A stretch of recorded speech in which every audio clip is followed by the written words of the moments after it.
বর্তমান সময়ে trend follow করা অত্যন্ত জরুরি। আমরা কি খাই, কি করি, এগুলো সোশ্যাল মিডিয়াতে না দেখালে জাতি আমাদের আনসোশ্যাল হিসেবে ধরে নেবে।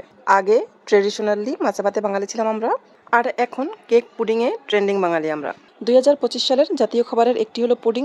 পুডিং বানানোর জন্য ব্লেন্ডারের সব থেকে বড় জারটার ভিতরে আমি 4টা ডিম নিয়ে নিয়েছি। দিয়েছি চিনি স্বাদ মতো, আমি হাফ কাপ দিয়েছি।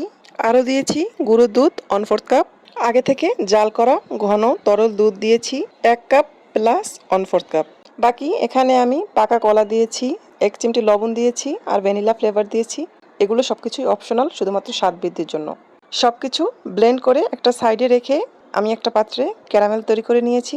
ক্যারামেলে যখন আমার কাঙ্ক্ষিত কালার চলে আসছে, তখন আমি যেই পাত্রতে পুডিং বানাবো ওই পাত্রতে ক্যারামেল ঢেলে সেট করে নিয়েছি।